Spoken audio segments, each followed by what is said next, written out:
This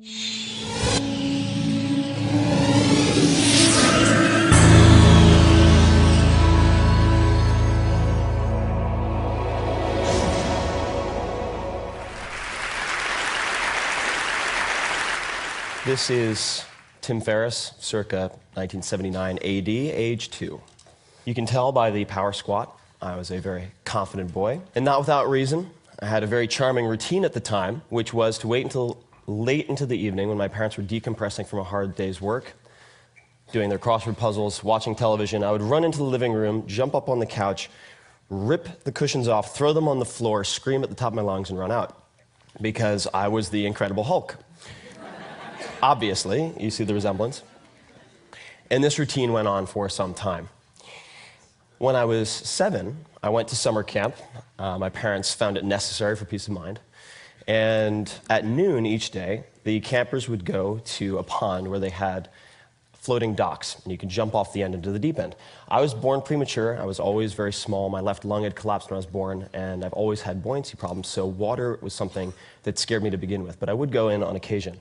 And on one particular day, the campers were jumping through inner tubes. They were diving through inner tubes, and I thought this would be great fun. So I dove through the inner tube, and the bully of the camp grabbed my ankles. And I tried to come up for air, and my lower back hit the bottom of the inner tube. And I went wild-eyed, and I thought I was going to die.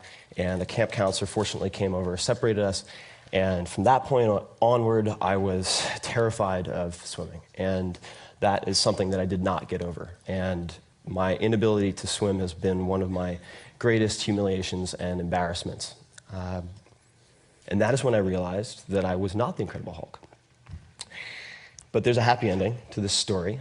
At age 31, that's my age now, in August, I took 2 weeks to re-examine swimming and question all of the obvious aspects of swimming, and went from swimming 1 lap, so 20 yards, like a drowning monkey, at about 200 beats per minute heart rate, I measured it, to going to Montauk on Long Island, close to where I grew up, and jumping into the ocean, swimming 1 kilometer open water, getting out and feeling better than when I went in. And I came out, my Speedos, European style, feeling like the Incredible Hulk. And that's what I want everyone in here to feel like, the Incredible Hulk at the end of this presentation. More specifically, I want you to feel like you're capable of becoming an excellent long-distance swimmer, a world-class language learner, and a tango champion. And I would like to share my art, if I have an art. It's deconstructing things that really scare the living hell out of me. So, moving onward. Swimming, first principles. First principles, this is very important. I find that the best results in life are often held back by false constructs and untested assumptions. And the turnaround in swimming came when a friend of mine said, I will go a year without any stimulants. This is a 6 double espresso per day type of guy, if you can complete a 1 kilometer open water race. So the clock started ticking. I started seeking out triathletes because I found that lifelong swimmers often couldn't teach what they did. And I tried kickboards. My feet would slice through the water like razors. I wouldn't even move. I would leave demoralized, staring at my feet. Hand paddles, everything. Even did lessons with Olympians. Nothing helped. And then Chris Sacca, who's now a dear friend of mine, had completed an Ironman with 103-degree temperature, said, I have the answer to your prayers. And he introduced me to the work of a man named Terry Laughlin, who's the founder of Total Immersion Swimming, and that set me on the road to examining biomechanics. So here are the new rules of swimming, if any of you are afraid of swimming or are not good at it. The first is forget about kicking. Very counterintuitive.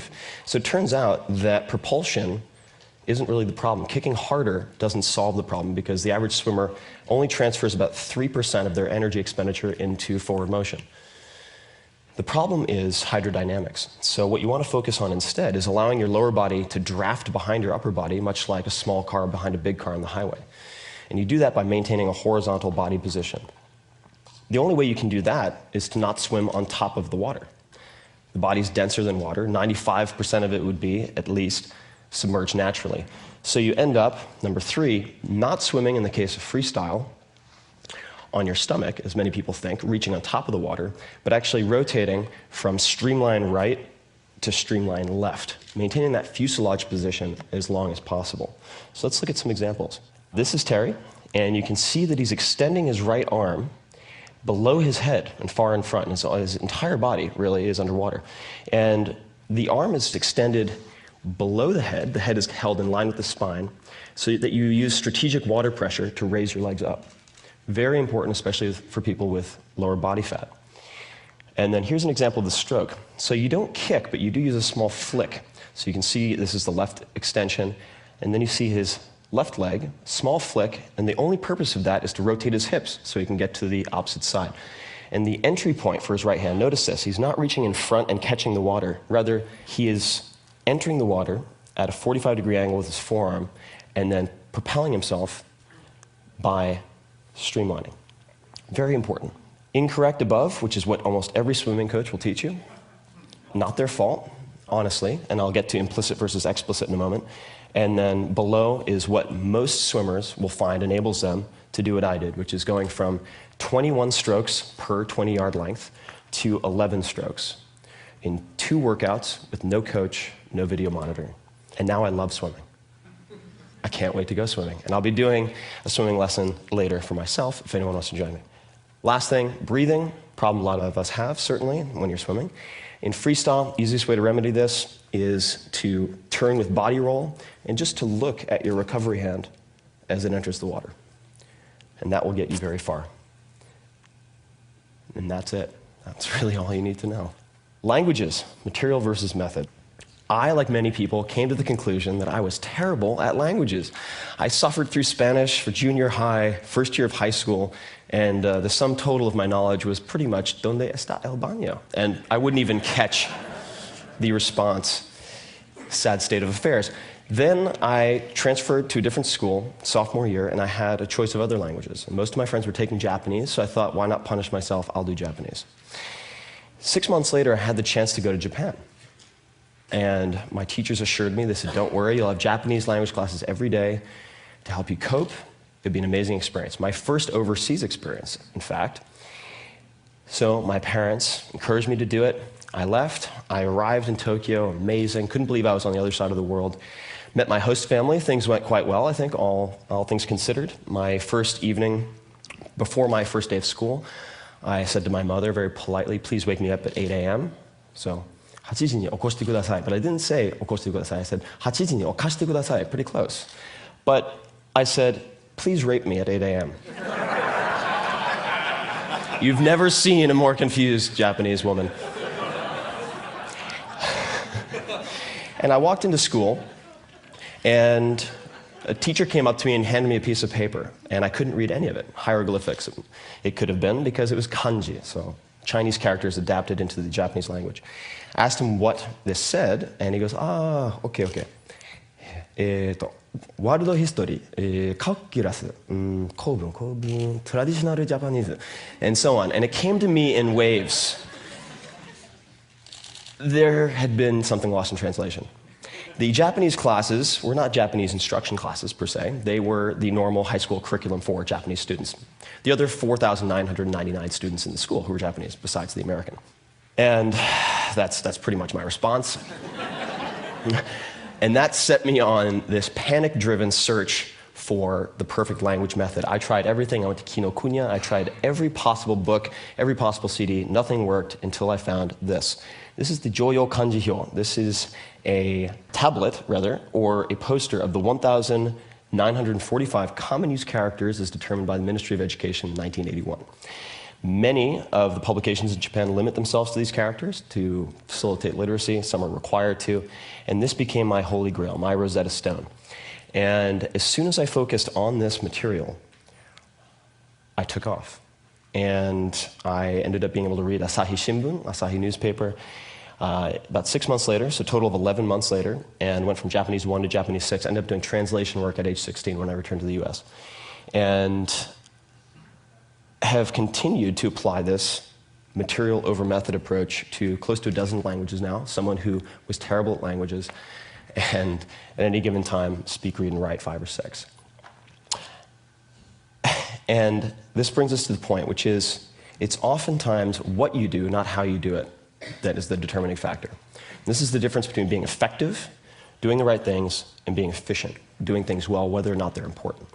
And you can also do this with grammar. I came up with these 6 sentences after much experimentation. Having a native speaker allow you to deconstruct their grammar by translating these sentences into past, present, future. We'll show you subject, object, verb, placement of indirect, direct objects, gender, and so forth. From that point, you can then, if you want to acquire multiple languages, alternate them so there's no interference. And we can talk about that if anyone's interested. And now, I love languages. So ballroom dancing, implicit versus explicit. Very important. You might look at me and say, that guy must be a ballroom dancer. But no, you'd be wrong. Because my body is very poorly designed for most things, pretty well designed for lifting heavy rocks, perhaps. And I used to be much bigger, much more muscular, and so I ended up walking like this. I looked a lot like a orangutan, our close cousins, or the Incredible Hulk.